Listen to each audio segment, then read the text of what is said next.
Class हमारी आधुनिक भारत पर आधारित है। इतिहासकारों द्वारा आधुनिक भारत के इतिहास को यूरोपीय कंपनियों का भारत आगमन से माना जाता है। तो सबसे पहला यूरोपीय कंपनी जो भारत आता है वो कंपनी था पुर्तगाली। वास्को डी गामा कालीकट के तट पर किस वर्ष भारत आया? तो 20 मई 1498 ईस्वी को वास्को डी गामा भारत के कालीकट तट पर भारत आता है। वास्को डी गामा की भारत आने में किसने पथ प्रदर्शक का कार्य करता है? तो पथ प्रदर्शक अर्थात रास्ता दिखाने का काम तो अब्दुल मजीद नामक गुजराती ने। वास्को डी गामा के बाद भारत आने वाला दूसरा पुर्तगाली यात्री कौन था? तो Pedro Alvarez Cabral. Vasco D gamma दूसरी बार भारत कब आता है? तो 1502 ईस्वी में वो दूसरी बार भारत आया। वास्को डी गामा थर्ड बार भारत कब आया? तो 1524 में, यहाँ उसकी मृत्यु भी हो गई।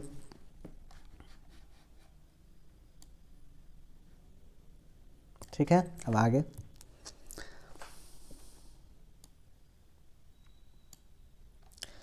किसने वास्को डी गामा का कालीकट के तट पे स्वागत किया था? कालीकट केरल में, कहाँ है? केरल में।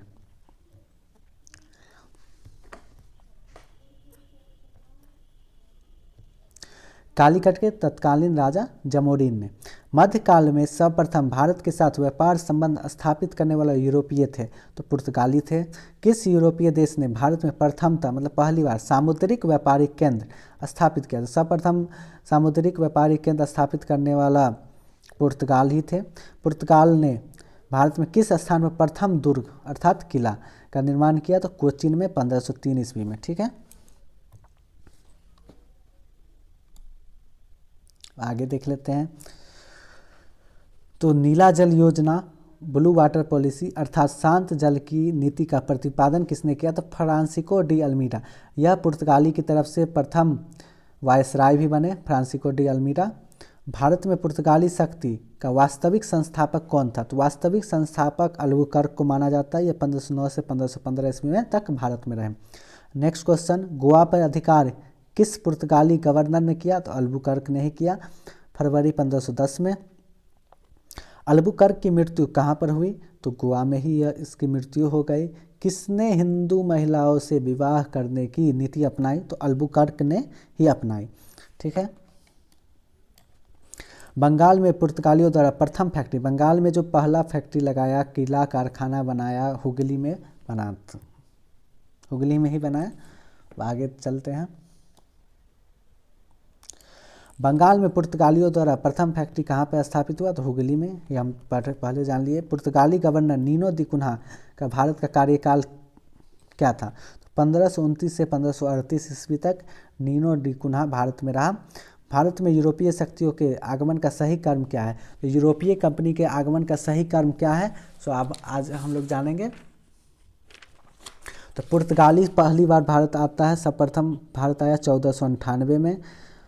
डच भारत आता है 1605 में, इसका फैक्ट्री बनता है, किला की स्थापना होता है। अंग्रेज 1608 में, डेनिश 1620 में। ये सब जब ये भारत में अपना कारखाना स्थापित करता है वो ईस्वी है। और फ्रांसीसी 1668 में।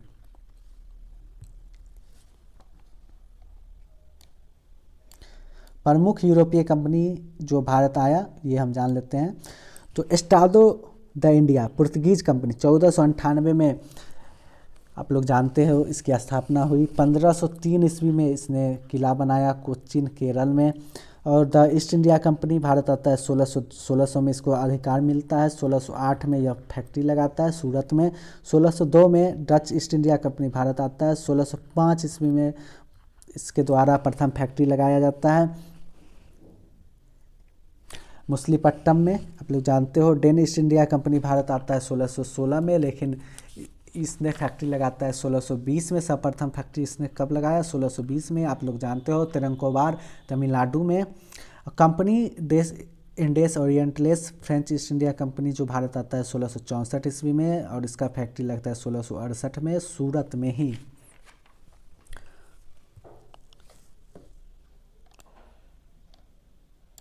बंगाल की खाड़ी में समुद्री डकैती हेतु हुगली को एक अड्डे के रूप में उपयोग कौन करता है? तो पुर्तगाली ही करता है। पांडिचेरी में सर्वप्रथम अपना उपनिवेश किसने स्थापित किया? तो पुर्तगाली ने। भारत में तंबाकू और लाल मिर्च की खेती किसकी देन थी? तो पुर्तगालियों के द्वारा ही भारत में तंबाकू और लाल मिर्च की खेती की गई।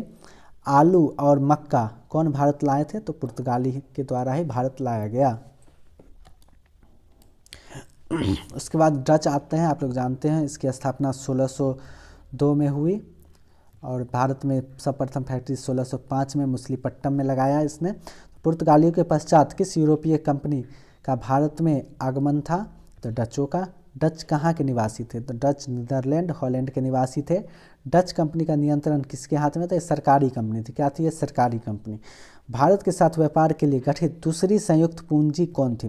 तो दूसरी संयुक्त पूंजी थी डच ईस्ट इंडिया कंपनी 1602 और प्रथम संयुक्त पूंजी था ब्रिटिश ईस्ट इंडिया कंपनी।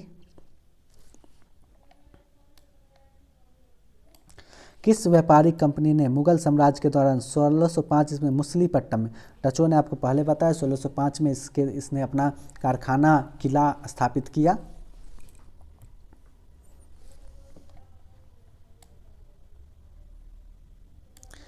किस व्यापारिक कंपनी ने मुगल साम्राज्य के दौरान 1605 ईस्वी में मछलीपट्टनम में अपने ठिकाने स्थापित किए? तो आप लोग जानते हैं डचों ने।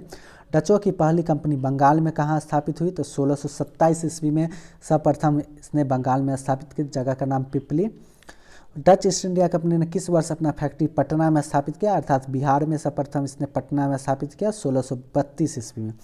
डचों ने चिंसूरा में अपनी व्यापारिक कंपनी कब स्थापित की? चिंसूरा नामक स्थान पर तो 1653 ईस्वी में स्थापित किया।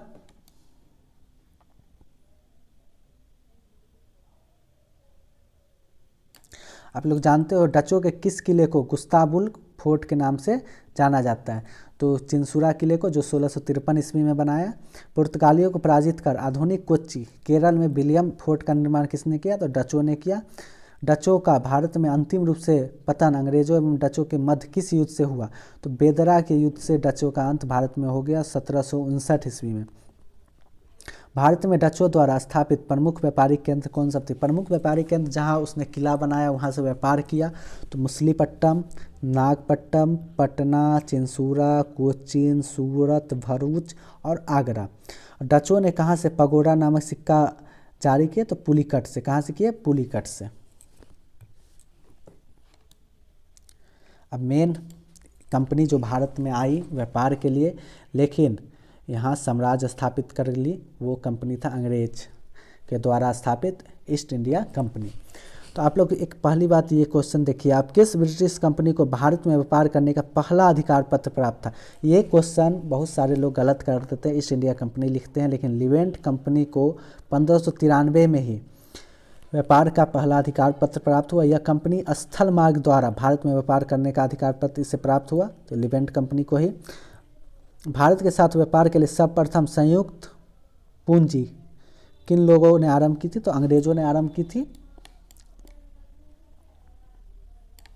ठीक है। कौन ब्रिटिश यात्री 1599 में स्थल मार्ग से भारत आया था? तो जॉन मिल्टन हॉल ने ही वो पहला यात्री था जो स्थल मार्ग के से भारत आया 1599 ईस्वी में।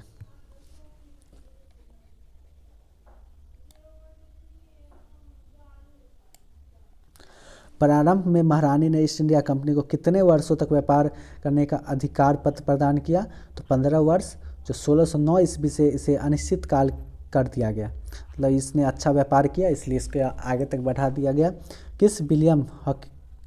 किस वर्ष विलियम हॉकिंस जहांगीर से मिलने उसके दरबार में आया था? तो 1609 ईस्वी में विलियम हॉकिंस को जहांगीर के द्वारा एक उपाधि दिया गया, उसे इंग्लिश खां की उपाधि दी गई। जहांगीर ने उसे इंग्लिश खां की उपाधि दी। विलियम हॉकिंस फारसी में जहांगीर से बात किया था। उसके बाद चलिए बात नहीं बना तो 1615 ईस्वी में सर टॉमस रो जो फिर भारत आया, जहांगीर से मिलने ही आया। अंग्रेज ईस्ट इंडिया कंपनी की स्थापना 1600 में से अधिकार मिल गया व्यापार करने का इंग्लैंड से। 1599 में इस कंपनी की स्थापना हुई। 1600 में चार्टर मिल गया, एकाधिकार पत्र मिल गया। चलिए आगे अब देखते हैं। महारानी एलिजाबेथ ने प्रथम किस कंपनी को समुद्री मार्ग से ईस्ट इंडिया के साथ व्यापार करने का अधिकार दिया? The governor and company of merchant of London trading in to the East Indies 31 दिसंबर 1600 में इसको अधिकार पत्र चार्टर मिला। भारत में अंग्रेजों ने अपनी पहली फैक्ट्री कहाँ स्थापित की? तो पहली फैक्ट्री माना जाता है सूरत में 1608 में, लेकिन कुछ स्रोतों से अंग्रेजों की प्रथम फैक्ट्री 1611 मछलीपट्टनम से प्राप्त होता है। ठीक है, आगे अंग्रेजों द्वारा सूरत में अस्थायी रूप से फैक्ट्री, पहला तो अस्थायी था, दूसरा जो अस्थायी रूप से आया 1613 में। किस अंग्रेज अधिकारी ने पुर्तगाली को स्वाली के स्थान पर हराया था? तो थॉमस वेस्ट ने इसे स्वाली के स्थान पर हरा दिया था।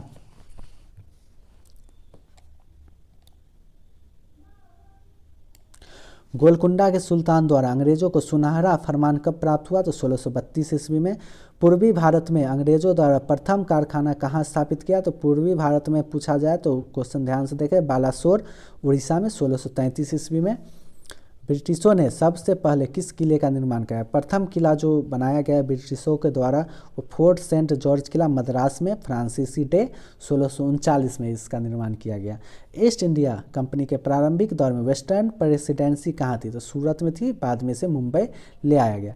British east India company, next question देखें आप, तो ब्रिटिश ईस्ट इंडिया कंपनी ने बम्बई किससे प्राप्त किया? तो पुर्तगालियों से प्राप्त किया, ये तो आप लोग जानते हो। ये दहेज में मिला, किस में मिला? दहेज में सम्राट चार्ल्स द्वितीय को मिला, बाद में इसने ईस्ट इंडिया कंपनी को दे दिया। आगे देखें तो ईस्ट इंडीज कंपनी ने किस अंग्रेज गवर्नर को औरंगजेब द्वारा भारत से निष्कासित किया गया? किस ईस्ट इंडीज कंपनी के किस अधिकारी को, किस गवर्नर को अंग्रेज ने भारत से भगा दिया? तो सर जॉन चाइल्ड को 1688 में उसके द्वारा एक काम किया गया जिसमें हज यात्रियों को उसने बंदी बना लिया, इस कारण उसे भारत से निष्कासित कर दिया गया। अंग्रेजों को सुल्तानती कलकत्ता और गोविंदपुर की जमींदारी किसके द्वारा प्राप्त हुई? तो अजीम मुसान द्वारा 1698 में। कोलकाता की नींव किसने रखी? तो जॉब चॉर्नोक ने। फोर्ट विलियम किले का निर्माण कहाँ किया गया? तो कोलकाता में। फोर्ट विलियम किले का निर्माण कोलकाता में किया गया।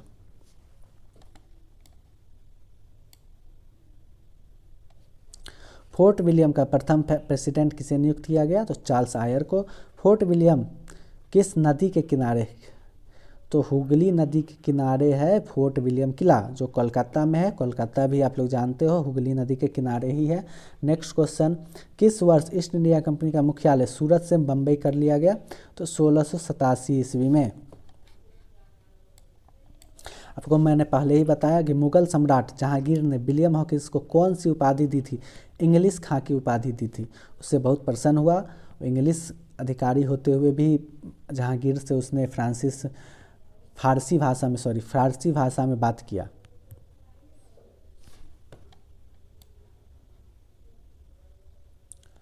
उसके बाद डेनिस भारत आता है अंग्रेज़ों के बाद।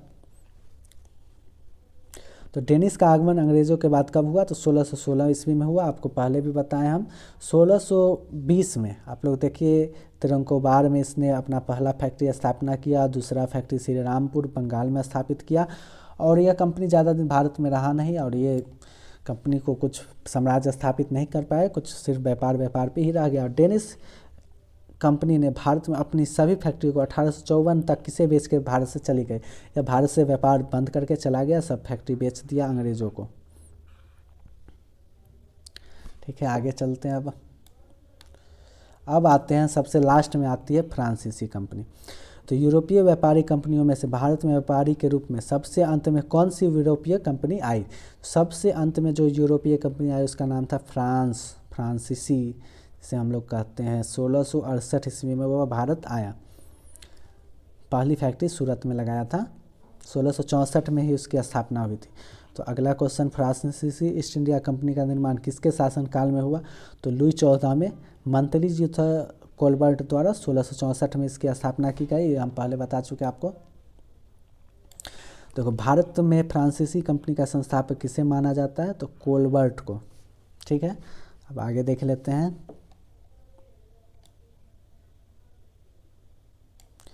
भारत में फ्रांसीसियों ने अपना सबसे पहला कारखाना कहाँ स्थापित किया? तो सबसे पहला कारखाना 1668 में सूरत में, हमने पहले भी बता चुके हैं आपको। अगला क्वेश्चन आप देखिए, तो प्रथम यूरोपीय व्यक्ति जिसने भू क्षेत्र अर्जित करने के उद्देश्य से भारतीय राजाओं के झगड़ों में भाग लेने की नीति अपनाई, तो डुप्ले ने अपनाई। फ्रांसीसी थे डुप्ले। इसके बाद आप लोग अंग्रेज़ों में देखिएगा तो लॉर्ड क्लाइव, आगे जाके लॉर्ड वेलेस्ली ने सहायक संधि किया, भारतीय राजाओं के झगड़े से फायदा उठाने का काम किया गया। आगे नेक्स्ट, फ्रांसीसी द्वारा फोर्ट लुई किले का निर्माण कहाँ किया गया? तो पांडिचेरी में ही इस किले का निर्माण कराया गया।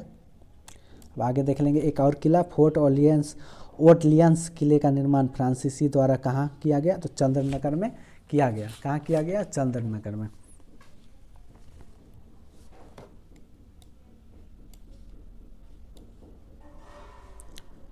आगे देखें, फ्रांसीसी दक्कन मतलब साउथ इंडिया में शक्ति आंदोलन स्थापित करने में क्यों असफल रहा?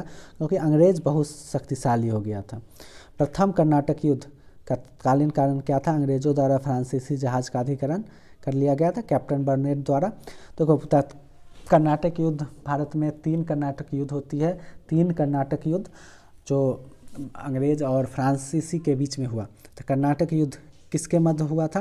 तो अंग्रेजों और फ्रांसीसी के मध्य। प्रथम कर्नाटक युद्ध किस संधि द्वारा समाप्त हुआ? एक्सला-सेपेल की संधि द्वारा प्रथम कर्नाटक युद्ध समाप्त होता है। 1748 में यह संधि होता है। अब आगे देखिएगा आप, यूरोपवासियों को सर्वोत्तम मतलब सर्वश्रेष्ठ किस्म का सोरा और अफीम कहाँ से प्राप्त हुआ? तो बिहार से प्राप्त हुआ। नेक्स्ट,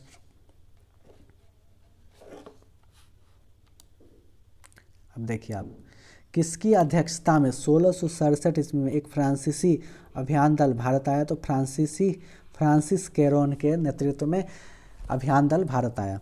अब कर्नाटक युद्ध के बारे में जान ले। प्रथम कर्नाटक युद्ध, द्वितीय कर्नाटक युद्ध, तृतीय का 3 कर्नाटक युद्ध हुए। पहला कर्नाटक युद्ध 1746 से 1748 के बीच चला। यह परिणाम क्या हुआ? तो परिणाम कुछ ये ऐसा हुआ कि एक्सला-सेपेल की संधि से अंत हो गया इस युद्ध का।